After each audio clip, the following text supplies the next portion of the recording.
20 years ago, the death of Britain's glittering, delicate, troubled global superstar, Princess Diana, shook the British monarchy and revealed a dangerous chasm between the palace and the people. In the wake of her death in a car crash in Paris on August 31, 1997, the royal family was in danger of losing much loyalty and trust over its shabby treatment of the people's princess. Today, though, 2 decades on, the monarchy is perhaps the most popular institution in British public life, a remarkable restoration that, more than anything, is the lasting legacy of Diana herself. At first, the royal family was no more capable of dealing with Diana in death than it had been in life. While millions mourned her, and thousands gathered to light candles or lay flowers in her memory in Kensington Gardens close to her residence, the palace, preoccupied by protocol, precedent, and duty, maintained a frozen silence. The royals had been exasperated by Diana's refusal to submit to being incarcerated in a marriage of mutual dislike. They had hoped that her divorce from Prince Charles, a year earlier, had finally rid them of this troublesome princess. They failed to grasp that with every mute hour that passed, they reinforced the powerful story that Diana had told, that they were a cold, hidebound lot. For a handful of deluded days after her death, they clung obstinately to their principles of remoteness and privacy behind the gates of their Scottish castle, while popular anger grew. Britain's tabloid newspapers, eager to distract attention from the press's own role in the fatal pursuit of Diana and her boyfriend, Dodi Fayed, attacked the royals with increasing ferocity. "Show us you care, and where is our queen, and your people are suffering, speak to us, ma'am." It took Britain's new Prime Minister, Tony Blair, to perceive the ugly mood that was brewing and persuade an obtuse royal establishment that they had to address it. Only on the 5th day did the royal family return to London, fly a flag at half-mast, speak, mingle with the mourning crowds, and even, as far as was possible, emote. When Queen Elizabeth finally addressed the nation, live on the eve of Diana's funeral, she was patently drained, but attempted to be less formal than before. She abandoned the royal we, spoke of grief, anger, and shock, and conceded that she had much to learn from Diana's life, and the extraordinary reaction to her death. "I was out in Kensington Gardens that night, recording interviews for a BBC programme, and the Queen's words diffused much of the sullen, febrile atmosphere. Nobody, however, expected the broadcast to mark a real change in the royal family's behaviour. The palace, after all, had won. It had survived, while the rebellious, compassionate, lonely princess was dead. Her bereft sons would be swept back into the straitjacket of royal protocol and privilege, brought up by their father as stuffily as he had been. It is now clear that Diana is the ultimate victor. The most obvious sign is that Prince Charles has not escaped public blame for her sad life. In a recent poll, 51% of respondents wanted the crown to pass directly from Queen Elizabeth, now 91, to Prince William, 35. Only 22% thought his 68-year-old father should be the next king. Diana's tragedy also forced the palace to modernize its attitudes and revise its archaic codes, liberating the living princes. Charles chose an aristocratic ingenue as his bride because duty demanded it, and he'd been trained to submit to that. Diana was selected for the role with the same sort of attention that might have been paid to the purchase of a racehorse, scrutinized purely for external qualities, looks, breeding, virginity, youth, and with no thought for the fragile young woman beneath. In a recent broadcast of previously unseen private tapes, Diana told her voice coach, with wry regret, that she and Charles had met just 13 times before their marriage. It is a staggering claim. No wonder that, within weeks of wedding, both felt bewildered and betrayed. The marriage was Charles's torment, too. After Diana, the royal family came to accept that modern marriages must be based on compatibility, understanding, and love. Charles has his Camilla, they are evidently happy. The next generation has been set free. William could take all the time he needed, living with and splitting up from Catherine Middleton, often called Kate, over 8 years before concluding that the person he most wanted to share his life with was her, not an aristocrat, but a commoner whose mother had been born in a council flat. Catherine went into the marriage with no illusions about the combination of stultifying duty and fishbowl celebrity her role requires. If Prince Harry decides to marry his current girlfriend, Meghan Markle, an American actor and humanitarian whose father recently declared bankruptcy, the palace's role will be limited to making the arrangements for a suitable date, not imposing judgments. But Diana's most remarkable influence has only lately become apparent. For many years, her sons have been engaged in the usual princely activities, charities, parties, polo, serving in the armed services. They looked to be pleasant enough young men, but it was easy to assume that as rich royals, deferred and pandered to, they would be entitled and dull. Instead, the young princes have blazed into public consciousness as the shining inheritors of their mother's grace, empathy, and humanity. They have taken up a neglected cause, mental health, and together with Catherine have begun a campaign to encourage Britons to share their worries and distress.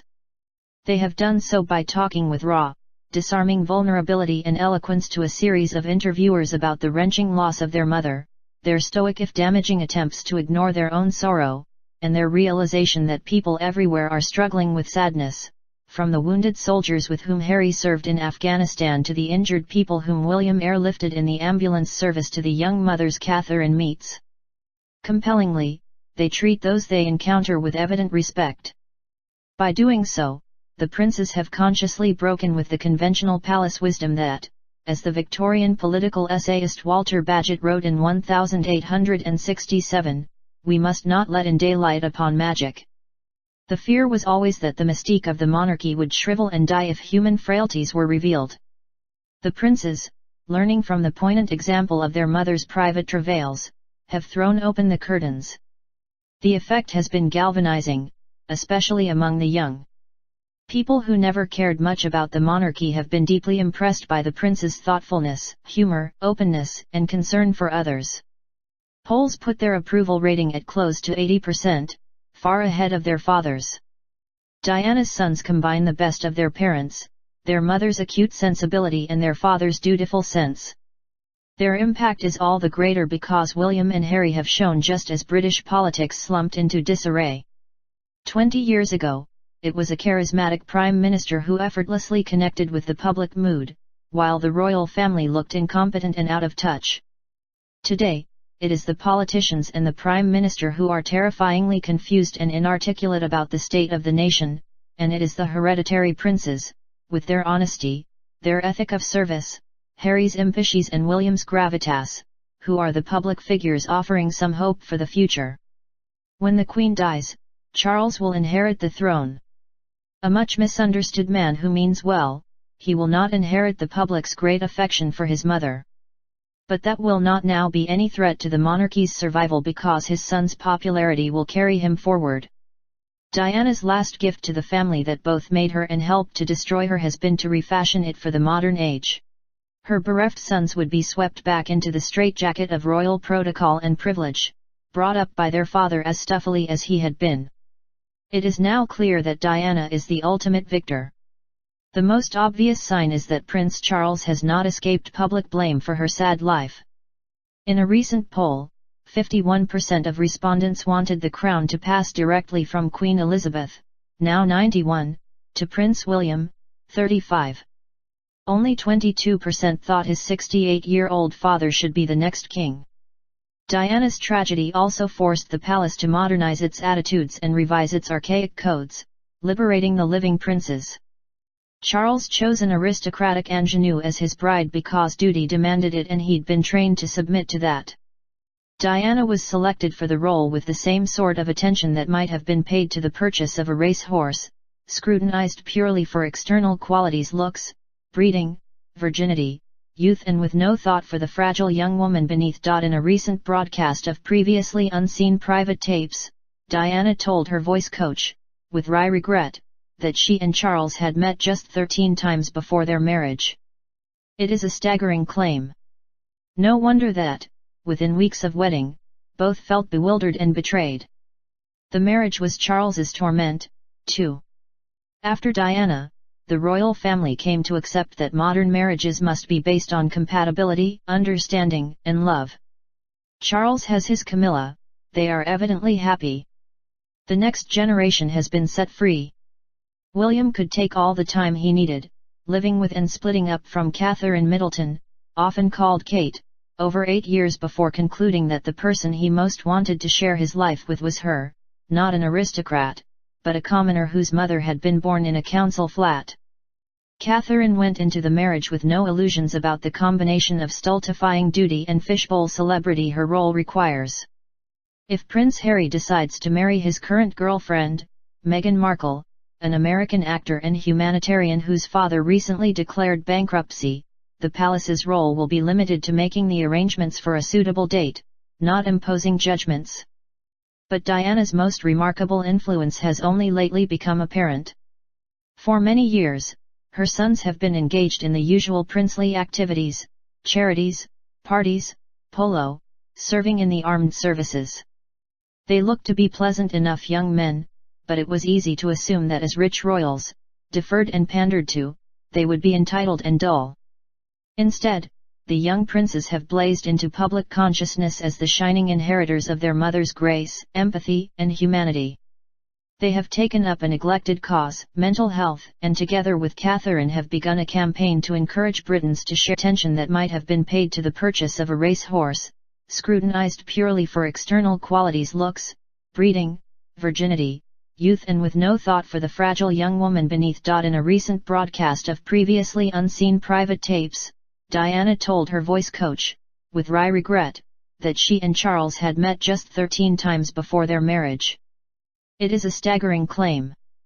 No wonder that, within weeks of wedding, both felt bewildered and betrayed.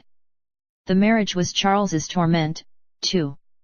After Diana, the royal family came to accept that modern marriages must be based on compatibility, understanding, and love. Charles has his Camilla, they are evidently happy. The next generation has been set free.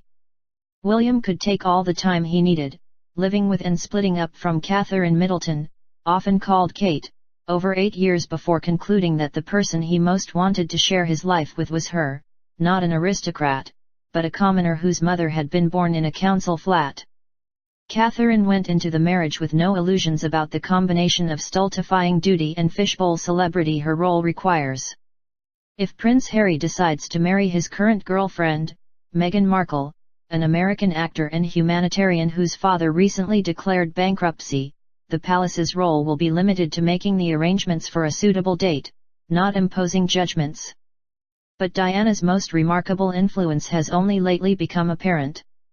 For many years, her sons have been engaged in the usual princely activities, charities, parties, polo, serving in the armed services.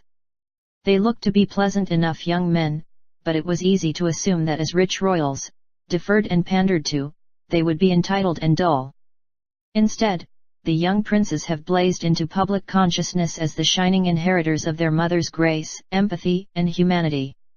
They have taken up a neglected cause, mental health, and together with Catherine have begun a campaign to encourage Britons to share their worries and distress.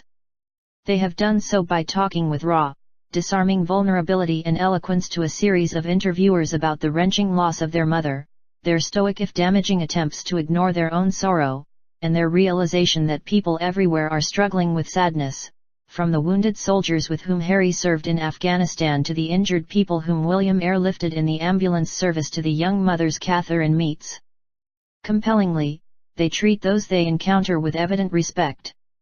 By doing so, the princes have consciously broken with the conventional palace wisdom that, as the Victorian political essayist Walter Bagehot wrote in 1867, we must not let in daylight upon magic. The fear was always that the mystique of the monarchy would shrivel and die if human frailties were revealed. The princes,